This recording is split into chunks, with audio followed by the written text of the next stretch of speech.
Hello everyone. आज हम बात करेंगे लॉज ऑफ मोशन में थर्ड लॉ ऑफ मोशन की, which sets that to every action there is equal and opposite reaction. बच्चों, ये एक्शन और रिएक्शन ये दोनों एक कपल की तरह हैं। एक्शन एंड रिएक्शन कपल की कुछ खासियत ये है, they act at same time, लेकिन एक ही ऑब्जेक्ट पे नहीं लगते। They act on two different bodies. They act on two different bodies. इनका मैग्नीट्यूड तो सेम है बट डायरेक्शन चेंज हो जाती है। सो अगर मैं यहाँ एक ऑब्जेक्ट ले लूँ ए और यहाँ एक ऑब्जेक्ट रख लें हम बी, तो जो फोर्स एफ ए लगाएगा बी के ऊपर, वो फोर्स और जो फोर्स बी लगाएगी ए के ऊपर, वो दोनों बराबर होंगी मैग्नीट्यूड में। तो हम इसको ऐसे भी लिख सकते हैं, एफ ए वैक्टर का magnitude will be equal to F B vector का मैग्नीट्यूड, मगर इन दोनों का डायरेक्शन दोनों का डिफरेंट होगा। सो अगर एफ ए की डायरेक्शन को मैं पॉजिटिव लूँगी तो it will be opposite in case of vector B. Correct? दोनों ही डिफरेंट बॉडीज पे लग रही हैं, so they do not cancel each other. They do not cancel each other. तो अक्सर बच्चे क्या लिखते हैं, F A is equal to minus F B, so F A plus F B is equal to zero.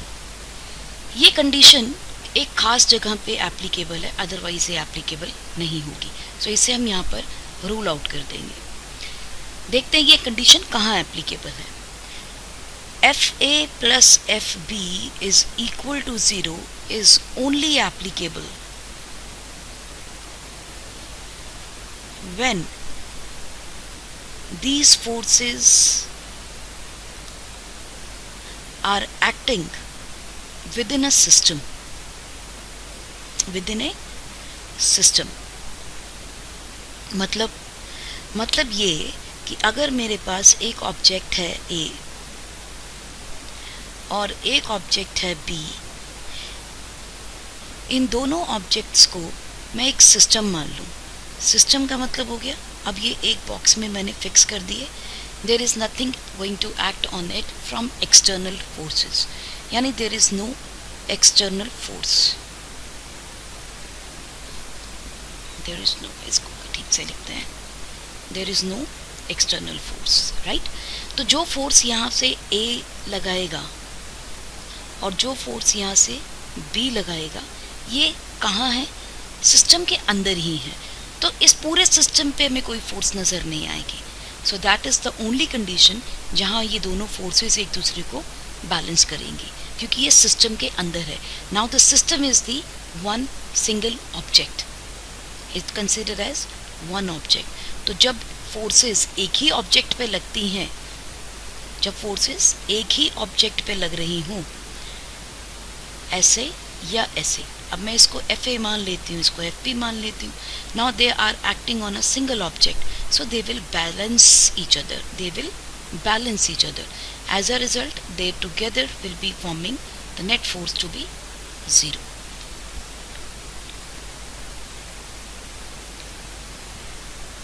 So these are the few particular features of the third law जहाँ हम अक्सर गलती करते हैं कि एक्शन और रिएक्शन हम सोचते हैं कि पहले एक्शन होगा फिर रिएक्शन होगा। ऐसा नहीं है, एक्शन और रिएक्शन दोनों एक साथ चलते हैं। अगर इसे हम इस तरह से समझें, force on A is equal to minus force on B, obviously we are talking about the vectors. तो इस पर हम वैक्टर्स को लगाएंगे नहीं, जस्ट अंडरस्टैंड करते हैं। What is the definition of force by second law of motion? By second law, we know that force is equal to rate of change of momentum of A with respect to time, and this is the rate of change of momentum of B with respect to time. Now we said that the time यानी instant जितने time के लिए action लगेगी उतने ही time के लिए reaction भी लगेगी. There is no lapse between them. As a result, we can easily say that delta t cancel हो जाएगा। Now what is the change in momentum of A? We'll say momentum of A is final momentum minus its initial momentum. This should be equal to minus mb ub vb final momentum minus initial momentum mb ub, right? So this will be equal to minus mbvb plus mbub MAVA minus MAUA. सो हमने अब करना क्या है, आप final velocities को इकट्ठा कर लो, दोनों ही फाइनल वेलोसिटीज के कंपोनेंट्स को इकट्ठा कर लीजिए और यहाँ इनिशियल वेलोसिटीज के कंपोनेंट्स को इकट्ठा कर लेंगे. Now what is this? This is the initial momentum of the system and this is the final momentum of the system.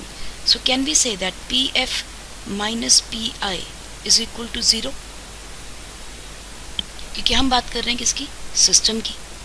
So इसका मतलब change in momentum of system will be equal to 0. So this is what is law of conservation of momentum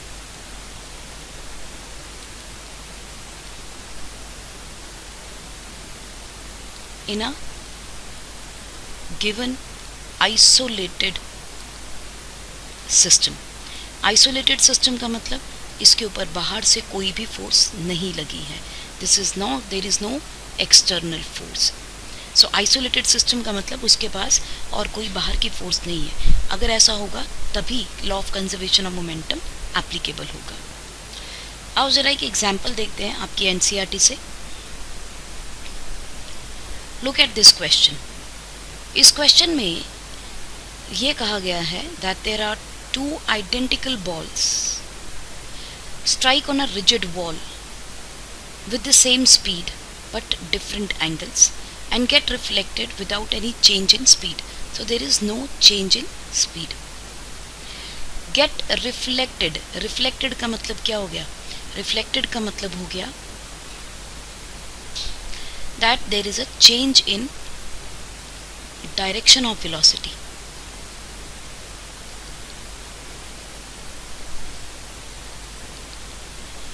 पूछा है the direction of force on the wall due to each ball क्या होगी and the ratio of the magnitude of their impulses imparted to the balls by the wall. देखो दो conditions दी हैं हमें. एक condition में उसने कहा है कि एक ऑब्जेक्ट ने इस वॉल के ऊपर परपेंडिकुलरली आए, राइट, एंड वापस भी इसी वेलोसिटी से हो गए. u वेलोसिटी से आए और u ही वेलोसिटी से वापस हो गई. या हम ये कह सकते हैं that this u is actually equal to final velocity. अब यह सिस्टम कौन है? यहाँ सिस्टम है आपके पास बॉल एंड वॉल का. ये एक सिस्टम हो गया आपके पास, यानी इस सिस्टम पे एक्सटर्नल कोई फोर्स नहीं लग रही है. तो we can easily apply the law of conservation of momentum and we can easily say that the both forces will be equal in magnitude but opposite in direction. So by law of conservation of momentum हम क्या लिखेंगे? Law of conservation of momentum.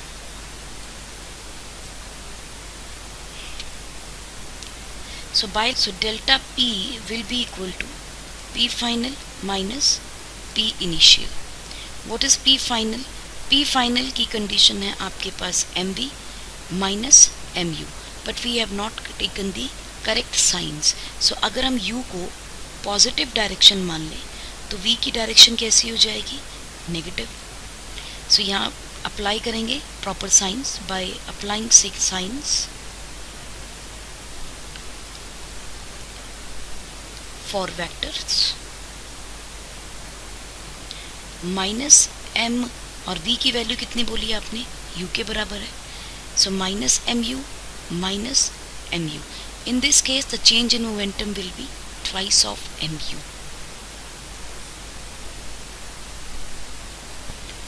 So according to the question हमारे पास हमें बताना है what is impulse. अब impulse क्या है? बच्चों इम्पल्स होता है when certain amount of force is applied for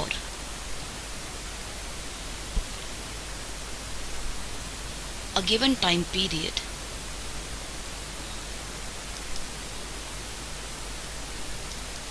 then the change in momentum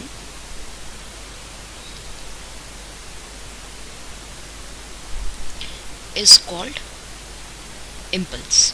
तो हमें मोटा मोटा ये समझ में आना चाहिए कि इम्पल्स क्या है, change in momentum. Change in momentum is called as impulse. तो हम इजीली कह सकते हैं कि इम्पल्स हमारे पास क्या बन जाएगी यहाँ, impulse is denoted by I and this is equal to -2mu. ऐसा यूनिट वही रहेगी जो चेंज इन मोमेंटम यानी मोमेंटम की है, that is kg metre per second. Similarly, let's look at the case number 2.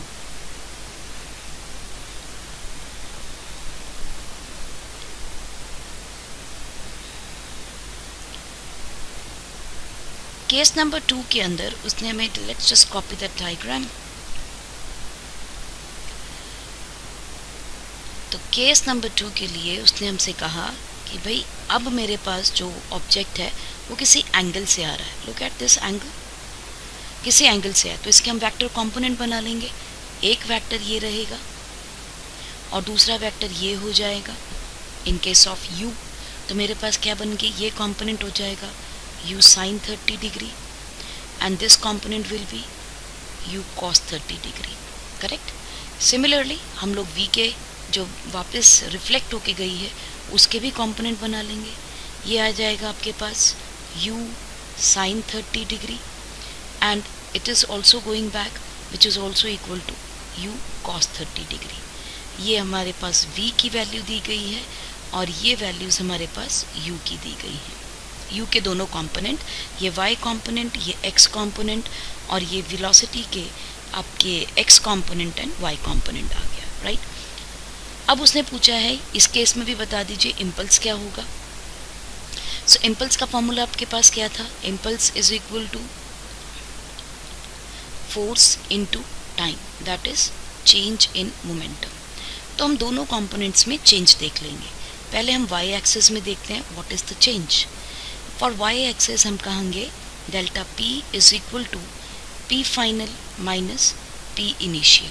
Yes, we are going to find for py. p final क्या है मेरे पास, p final for y component is u sin 30 degree. Now यहाँ पे आप चाहें तो हम ये कंसिडर कर सकते हैं कि जो डाउनवर्ड डायरेक्शन है वो नेगेटिव ले लीजिए, अपवर्ड डायरेक्शन को पॉजिटिव ले लीजिए, राइट साइड को पॉजिटिव ले लिया और लेफ्ट साइड को नेगेटिव ले लिया. राइट, क्योंकि वेक्टर्स हैं तो हमें डायरेक्शन तो कोई ना कोई कंसिडर करनी पड़ेगी. So u sin theta is acting in downward direction. Can I just put it as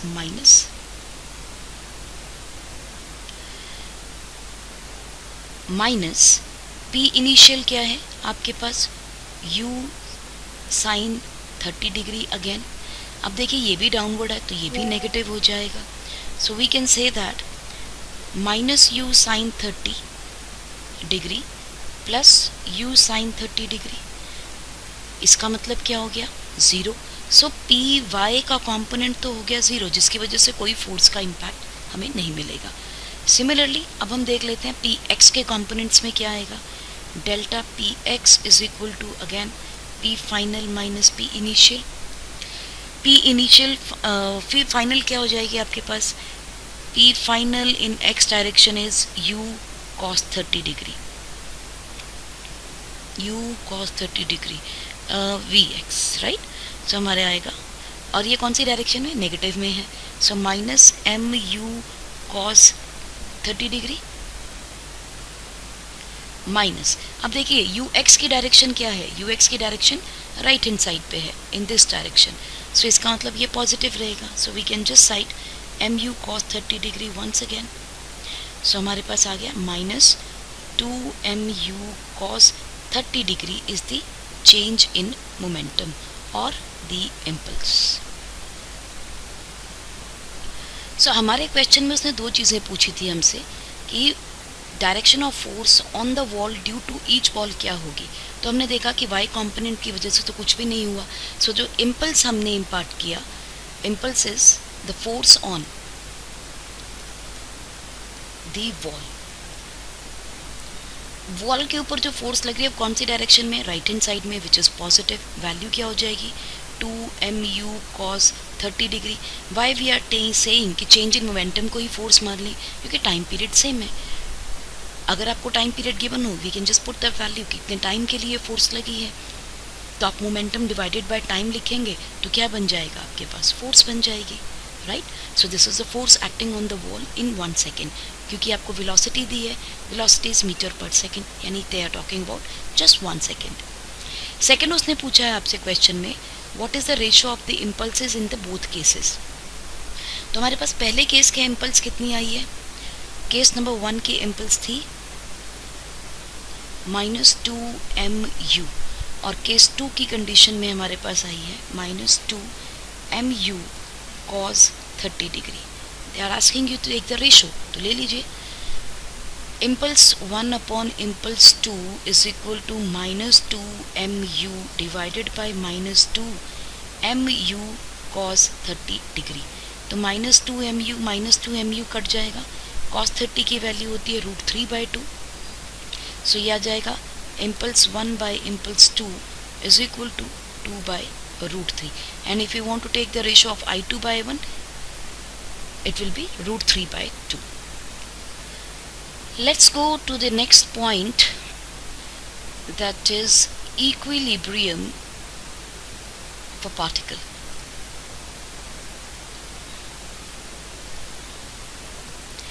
कोई भी पार्टिकल बच्चों इक्विलिब्रियम में कब आएगा, जब उसके ऊपर फोर्स बैलेंस्ड लग रही होगी। Now we are talking about one single particle, यानी एक ऑब्जेक्ट के ऊपर कुछ फोर्सेस लग रही है। लेट अस से this is force F1, this is force F2, और ये फोर्स लग रही है आपके पास F3। Now the system of all the 3 particles forces, यानी F1 plus F2 plus F3, ये टोटल फोर्सेस का नेट फोर्स निकलेगा।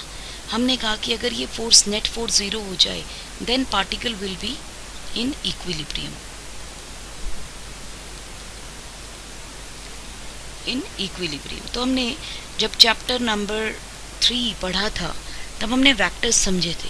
और वेक्टर्स में हम कब कहते हैं कि नेट फोर्स 0 हो जाए, जब किन्हीं दो का रिजल्टेंट, किन्हीं दो वेक्टर का रिजल्टेंट तीसरी फोर्स के बराबर और ऑपोजिट हो जाए। जैसे अगर हम यहाँ देखें, मान लेते हैं ये छोटा सा पार्टिकल है, इस पार्टिकल का मास है m, इसके ऊपर एक फोर्स लगी इस डायरेक्शन में F1, और एक फोर्स लगी इस डायरेक्शन में F2, राइट। अगर हम इसका रिजल्टेंट देखेंगे तो किस डायरेक्शन में मिलेगा, ऑब्वियसली इनके कहीं सेंटर से, कहीं बीच में से निकलेगा। सो this is my resultant force. I hope ये सबको याद है। अब अगर रिजल्टेंट फोर्स है तो यानी ये पार्टिकल किस डायरेक्शन में मूव कर जाएगा, इस डायरेक्शन में मूव करेगा, it will move. I don't want this to move, तो मुझे क्या करना पड़ेगा, मुझे एक फोर्स लगानी पड़ेगी बिल्कुल इसके opposite, right. And this is my force 3। This force 3 should be equal to and opposite to your resultant force for particle to be in rest या in equilibrium. For particle to be in equilibrium.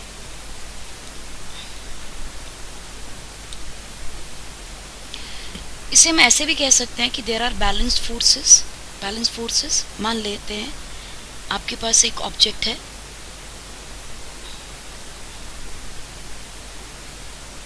ए, इस पे एक force लगी इस तरफ से F1, और एक फोर्स लगी इस तरफ से F2, correct. We know that F1 जो है इज ऑपोजिट टू F2। अगर ये फोर्सेस बैलेंस ना हो, बराबर ना हो, so it will become unbalanced forces, then object will move in the direction of a force more in magnitude, या a higher force कह लो, that will move in the direction of higher force, it can be F1, it can be F2. However अगर ये forces बराबर हो जाएं तो ये force का कंडीशन क्या बन गया? These are the balanced forces.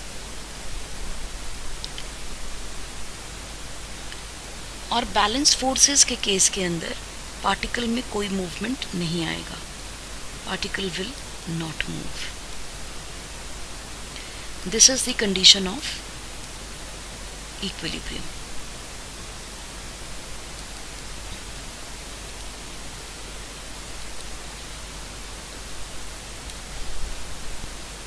So let's look at an example from NCERT. Right. Look at this question. It says that a mass of 6. So इस क्वेश्चन में उसने आपको एक ऑब्जेक्ट का मास दिया है विच इज़ 6 kgs. रोप की लेंथ दी है आपको 2 मीटर्स. फोर्स लग रही है 50 न्यूटन की. लेकिन कहाँ लग रही है? Right at the mid point P of the rope. So just look at this diagram now.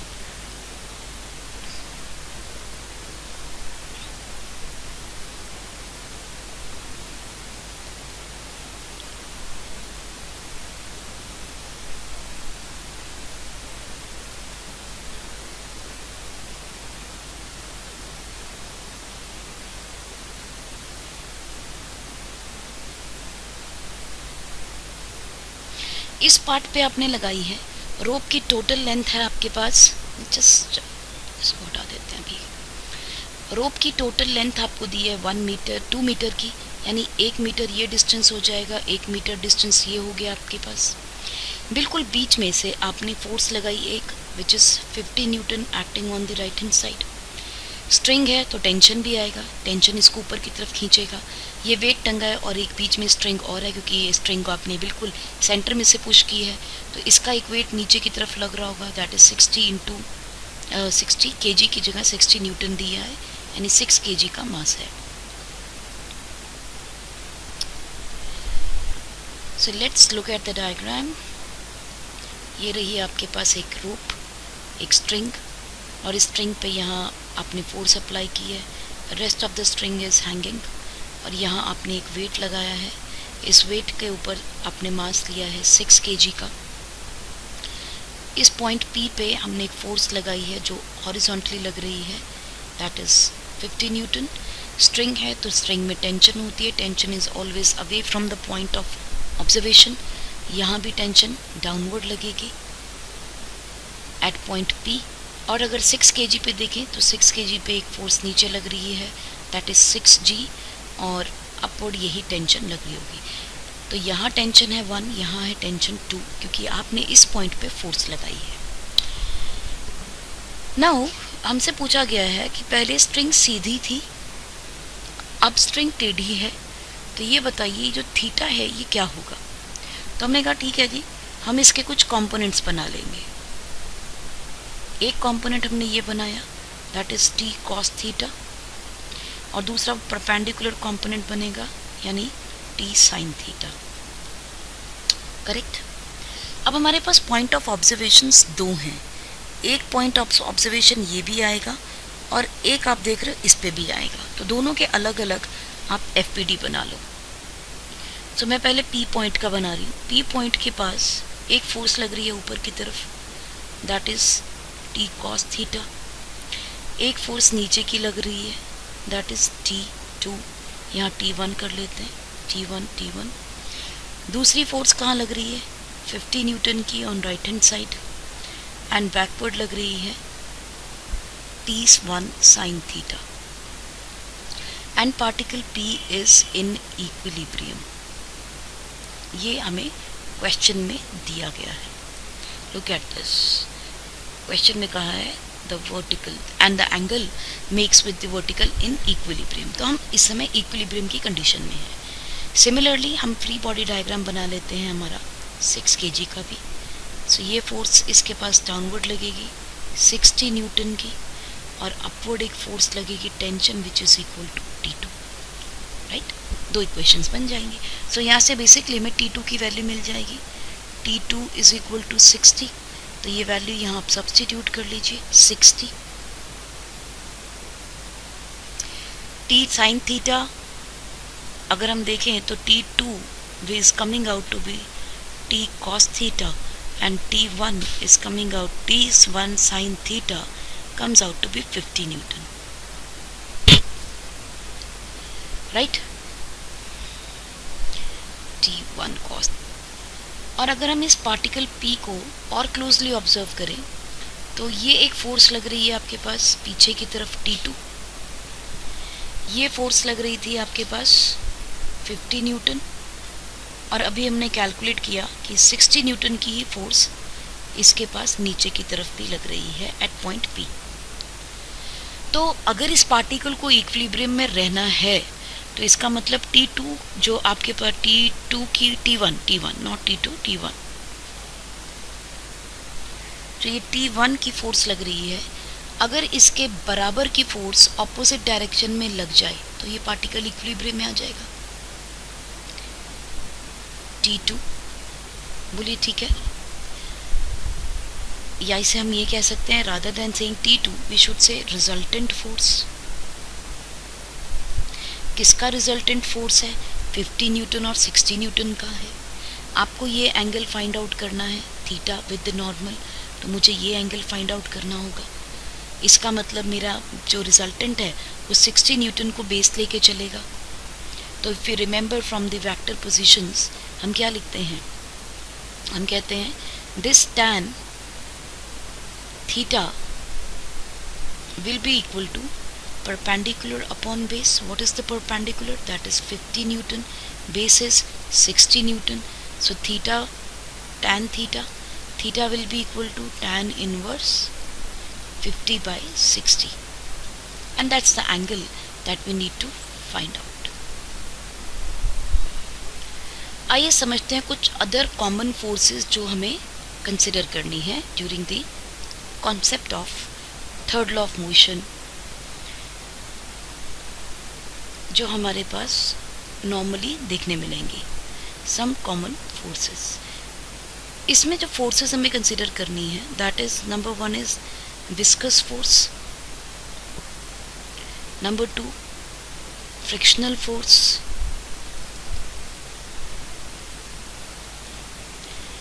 Number 3 spring force, number 4 contact force. वैसे तो ये सारी की सारी ही कॉन्टैक्ट फोर्स के अंदर कंसिडर की जा सकती हैं और होंगी भी, and these forces are non conservative forces.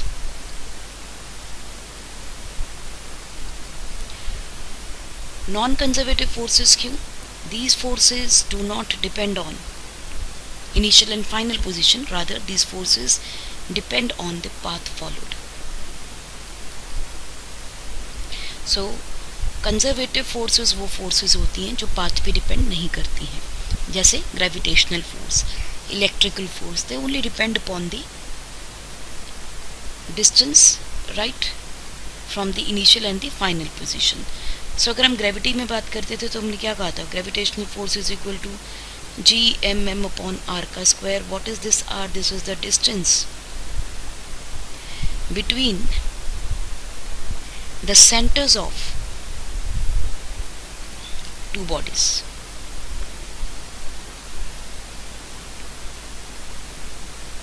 And it is just like the displacement, because हम सीधी एक लाइन ड्रॉ करते हैं एंड वी फाइंड दैट यही डिस्टेंस जो है वो r रहेगा, चाहे वो इलेक्ट्रिकल फोर्सेस हों चाहे वो ग्रेविटेशनल फोर्सेस हों। ऐसे डिस्पॉट फोर्सेस जो पाथ पे डिपेंड नहीं करती, they are called as conservative forces. So gravitational force is a conservative force as it depends on initial and final position only.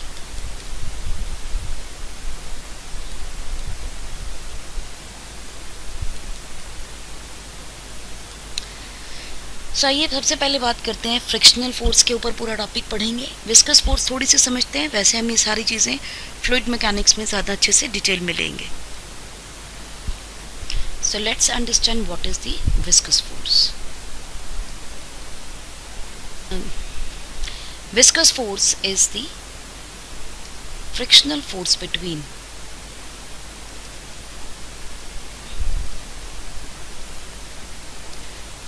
2 layers of fluid. अब फ्लूइड क्या हो सकते हैं? फ्लूइड तो दोनों तरह के हो सकते हैं. One is gaseous and another one is liquid.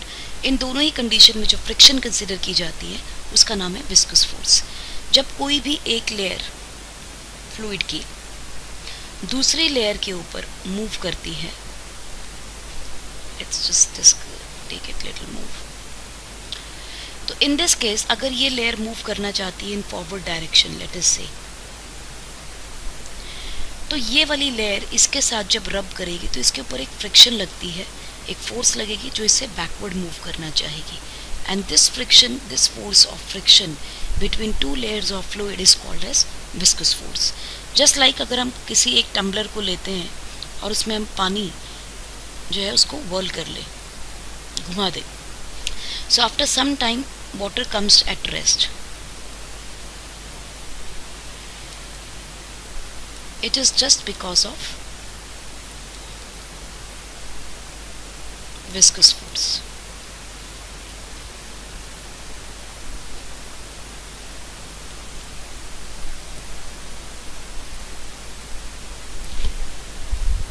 Similarly, अगर हम देखें हमारे पास एक फोर्स होती है which is called as normal reaction.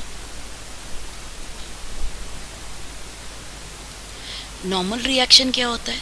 The word is reaction, जो एक्शन के साथ साथ होगा. नॉर्मल का मतलब क्या है? It is always perpendicular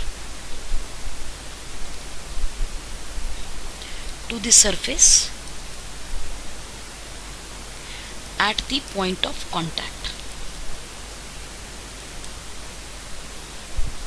so अगर मान लीजिए हम ये एक सरफेस लेते हैं, इसके ऊपर आपने एक ऑब्जेक्ट रखा, इसका वेट डाउनवर्ड जा रहा है और ये कांटेक्ट है आपके पास. इस कांटेक्ट से जो पॉइंट ऑफ कांटेक्ट से जो फोर्स लगेगी परपेंडिकुलर टू द सरफेस, उसे हम क्या बोलेंगे? Normal reaction. अगर मेरे पास सरफेस ऐसा हो और ऑब्जेक्ट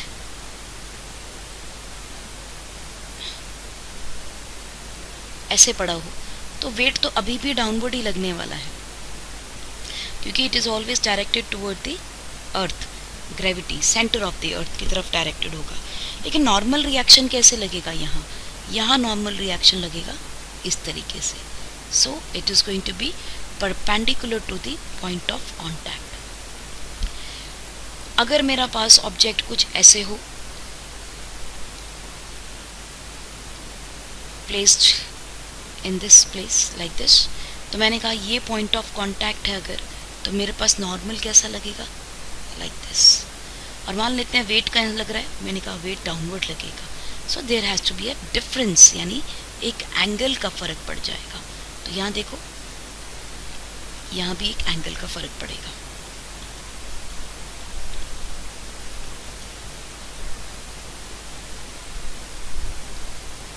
राइट. अब ये देखो, ये जो एंगल यहाँ बनेगा, ये एंगल बता रहा है कि ये प्लेस कितना इंक्लाइंड है. राइट. किसी एक एंगल पे ये फोर्स लग रही है. सो ये एंगल थीटा हमारे कंसीडर करना पड़ेगा, जो कि बिल्कुल अर्थ के डायरेक्टली ऑपोजिट है. तो ये एंगल थीटा आएगा. ऐसे कंडीशन में हम कुछ कंपोनेंट्स बनाते हैं. कंपोनेंट्स जैसे ये कंपोनेंट, अगर ये एंगल थीटा है तो ये एंगल भी थीटा होगा. Now this angle is making base with this, so it is mg cos theta. इसका कंपोनेंट्स बना लीजिए.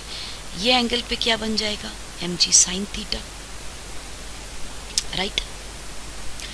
सो नॉर्मल रिएक्शन जो है that is perpendicular to the surface of the point of contact. अगर कोई ऑब्जेक्ट ऐसे टच कर रहा हो लाइक दिस,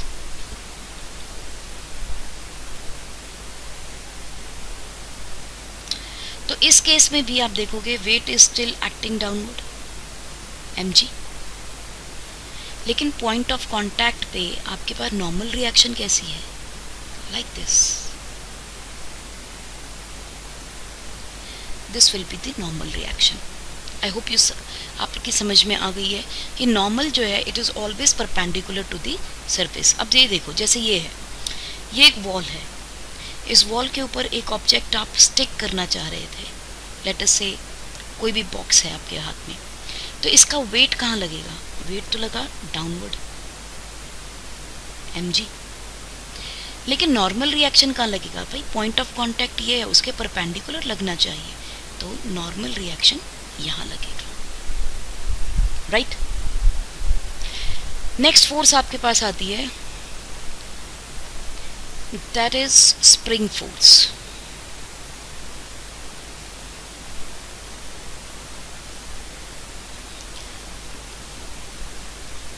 स्प्रिंग फोर्स को समझने के लिए इसके साथ हमने एक फोर्स अप्लाई की है।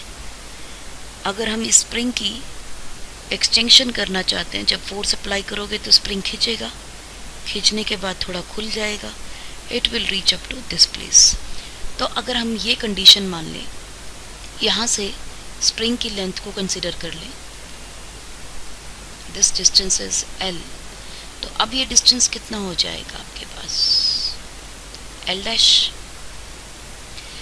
और यहाँ से लेके हमने कहा ये डिस्टेंस कितना हो गया? नॉट फ्रॉम हियर, यहाँ से कंसिडर करेंगे इसको, तो ये डिस्टेंस कितनी है? This is my elongation delta L, correct. जब आपने इसके ऊपर फोर्स अप्लाई की, एट दैट टाइम इसके अंदर जो आप फोर्स अप्लाई करोगे उसके opposite, to every action there is equal and opposite reaction, यहाँ एक रिएक्टिव फोर्स जनरेट हो जाएगी। सो जो रिएक्टिव फोर्स है उसका मैग्नीट्यूड तो सेम होगा, लेकिन उसकी डायरेक्शन ऑपोजिट होगी। किस पे डिपेंड करेगी ये फोर्स? ये फोर्स डिपेंड करेगी कितना आपने उसको खींचा है। अगर हम इसको करेक्ट करें तो हम लिखेंगे minus Fr is equal to K into delta L, where K is called as spring constant। जो हर एक स्प्रिंग का अलग होगा अपना अपना। सो हम क्या लिख सकते हैं? Fr is equal to minus K into delta L। So this is the restorative force or called as spring force।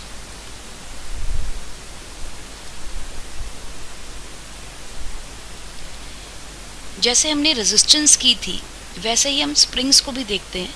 अगर हम इन स्प्रिंग्स को सीरीज में कनेक्ट करते हैं, let us just go for the combination of springs, बिल्कुल वैसे ही जैसे हमने रेजिस्टेंस किया है। कॉम्बिनेशन ऑफ स्प्रिंग में क्या है? अगर आप दो स्प्रिंग्स को एक दूसरे के साथ कनेक्ट करते हो इन सीरीज, और यहाँ हमने कोई फोर्स अप्लाई की, तो ये स्प्रिंग का स्प्रिंग कांस्टेंट K1 हो जाएगा, ये स्प्रिंग कांस्टेंट कितना हो जाएगा? K2 हो जाएगा। इस केस के अंदर आपने जो फोर्स अप्लाई की है F अप्लाइड, ये फोर्स की वजह से इसमें एक रिस्टोरेटिव फोर्स जनरेट होगी Fr1, और इसके अंदर भी एक रिस्टोरेटिव फोर्स शुरू होगी Fr2। Why I am saying Fr1 and Fr2? वो इसलिए क्योंकि हमें मालूम है कि इन दोनों का स्प्रिंग कांस्टेंट अलग अलग है। सो Fr1 क्या हो जाएगी? Fr1 हो जाएगा आपके पास माइनस K1 x1, और Fr2 क्या हो जाएगी? That will be minus K2 x2। क्या दोनों पे फोर्स बराबर लग रही है? हाँ, दोनों पे फोर्स बराबर लग रही है। क्या चेंज हो रहा है? x1 एंड x2, किसी एक की एक्सटेंशन ज़्यादा होगी, किसी एक की एक्सटेंशन कम होगी। सो इसका मतलब मुझे क्या करना है? x is equal to x1 plus x2, यहाँ पर दोनों के बीच में एक्सटेंशंस दोनों की अलग लगाएंगी। So f is equal to minus K x and x is equal to f upon k minus में। क्या हम ये वैल्यूज़ दोनों सब्स्टिट्यूट कर लें? x is equal to f equivalent upon k equivalent, f तो दोनों में बराबर ही लग रही है, so we can say that f upon k equivalent. So x1 plus x2 is equal to x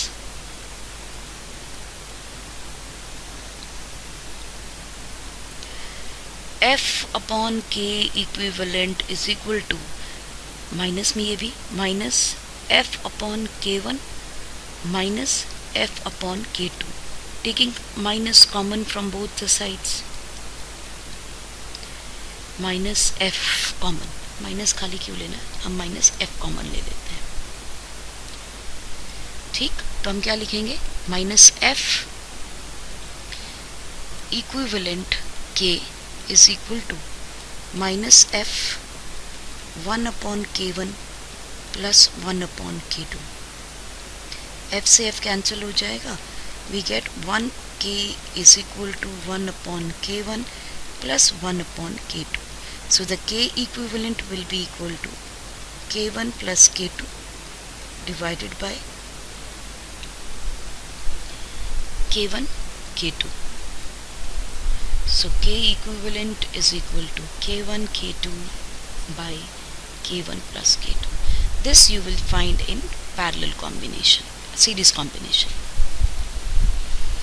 for series. Now let's look at what will be the k equivalent in parallel combination. In parallel combination,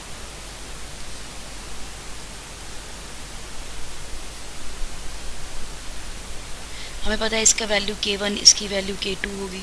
इन दोनों को हमने combine किया है एक ही force के साथ, ये force applied हो जाएगी. इसके अंदर भी एक रेजिस्टिव फोर्स आएगी, एक रिस्टोरेटिव फोर्स यहाँ भी आएगी. अब इस केस में हमें ये मालूम है कि इसकी एक्सटेंशन और इसकी एक्सटेंशन बराबर होने वाले हैं. इसका मतलब जो फोर्सेस हैं, जो हमने टोटल फोर्स लगाई है, वो according to the spring constant divide हो जाएगी. So can we just say that F is equal to F1 plus F2. ये क्या हो जाएगा, minus K equivalent into X, this is equal to minus K1 x plus minus K2 x. x को बाहर common ले लेते हैं, minus x को कॉमन ले लेते हैं, K1 प्लस K2 रह जाएगा. एंड यहाँ क्या हो जाएगा, minus x into K equivalent. ये दोनों कैंसिल हो जाएंगे. We get k equivalent is equal to K1 plus K2. So this will be in case of parallel. So ये दो चीज़ें हमें हमेशा दिमाग में रखनी है in case of a spring force.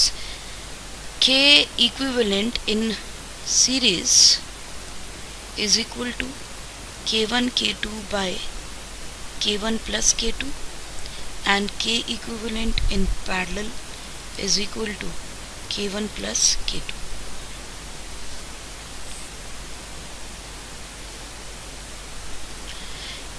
Similarly, let's just talk about the cutting of springs.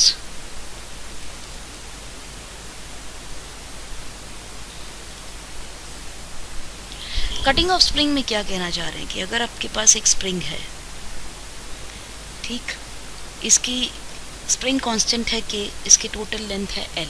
मैंने इसको दो टुकड़ों में डिवाइड कर लिया, एक और एक, सच दैट ये लेंथ हो जाएगी L/2, ये L/2. In this case, what will happen to the spring constant? जो spring constant है, इसका रिलेशनशिप L के साथ इनवर्स का है. सो अगर आपने लेंथ को डिक्रीज़ किया है तो K इंक्रीज़ कर जाएगा, और अगर आपने लेंथ को इंक्रीज़ किया तो K डिक्रीज़ कर जाएगा. करेक्ट. तो हमारे पास यहाँ K1 क्या हो जाएगा, K1 will be equal to twice of K, K2 is also equal to twice of K. Sir imagine कीजिएगा, जस्ट इमेजिन मैंने इन्हीं दोनों को स्प्रिंग्स को पैरेलल में लगा दिया, जिसमें इसकी लेंथ थी L/2, इसकी लेंथ भी थी L/2. इसके पास क्या था, K1 2K, इसका K2 क्या है 2K. अगर मैंने इन दोनों को पैरेलल में लगाया तो मेरे पास K इक्विवेलेंट की वैल्यू क्या आ जाएगी, it will be equal to K1 plus K2. यानी ऐसे दो स्प्रिंग्स को तोड़ के लगाने पे मेरे पास स्प्रिंग कांस्टेंट की वैल्यू 4 टाइम्स हो गई. राइट. अगर मैं इन्हीं स्प्रिंग कांस्टेंट को सीरीज में लगा दूं,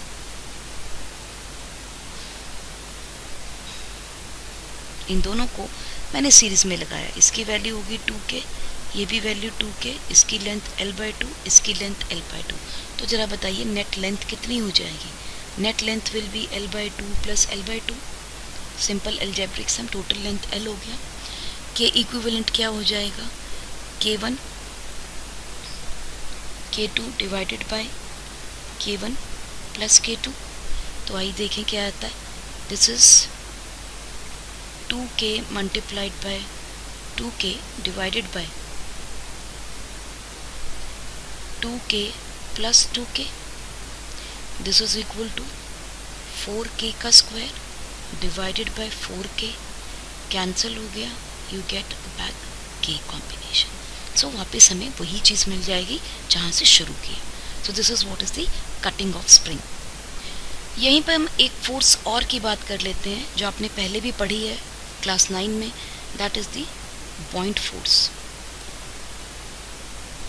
ये भी हम फ्लूइड मैकेनिक्स में फुल फ्लेज टॉपिक के साथ पढ़ेंगे, यहाँ सिर्फ इंट्रोडक्शन पार्ट कर लेते हैं। What is a point force? जब आप किसी भी ऑब्जेक्ट को एक फ्लूइड में डालते हैं, राइट, तो ये पोर्शन मान लेते हैं उसका फ्लूइड के अंदर है जिसकी लेंथ है L। टोटल लेंथ हम मान लेते हैं इसकी 2L, राइट। और एरिया ऑफ क्रॉस सेक्शन इसका हमने ले लिया A। यहाँ अपने फ्लूइड लिया है जो इसके ऊपर एक फोर्स अपवर्ड लगाएगा, इसका वेट डाउनवर्ड आएगा which is equal to mg, total weight आएगा। लेकिन बॉइंट फोर्स जो लगेगी, अपवर्ड फोर्स ये जो लगेगी बॉइंट फोर्स, ये सिर्फ उतने ही वॉल्यूम पे लगेगी जितना कि वॉल्यूम पानी में सबमर्ज होगा। बॉइंट force acts only on the volume of object submerged, right. और ये बॉइंट फोर्स एक्ट करती है सिर्फ उतने वॉल्यूम के ऊपर जितना कि सबमर्ज्ड है। It is given by F is equal to m into g where mass S is, this is submerged। कितना मास होगा? मास is equal to volume into density।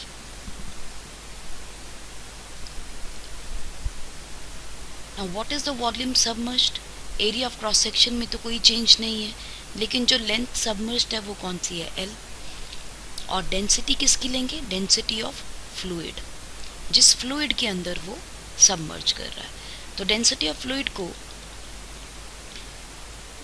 Fluid को हम सिग्मा से डिनोट कर लेते हैं। This is the density of fluid. So ये हो गया आपके पास volume multiplied by density, this is the mass, and this mass is to be multiplied by g for the force.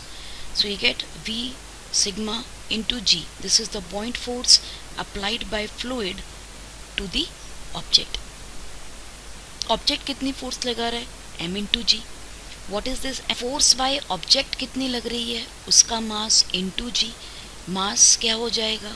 Volume into density into G. Now what is the volume? Total volume, that is 2a into 2l into rho into G. This is the force applied by the object. If Fa becomes more than Fp, the object will sink. So हमें मालूम है कि यहाँ पर जो density of the object है वो matter करती है। अगर डेंसिटी ऑब्जेक्ट की ज़्यादा हो जाए from the density of fluid तो हमें मालूम है ये सिंक कर जाएगा। अगर डेंसिटी ऑफ ऑब्जेक्ट फ्लूइड की डेंसिटी के बराबर हो जाता है, ये फोर्स इन दोनों फोर्सेस के बराबर हो जाती है, in that case object will float.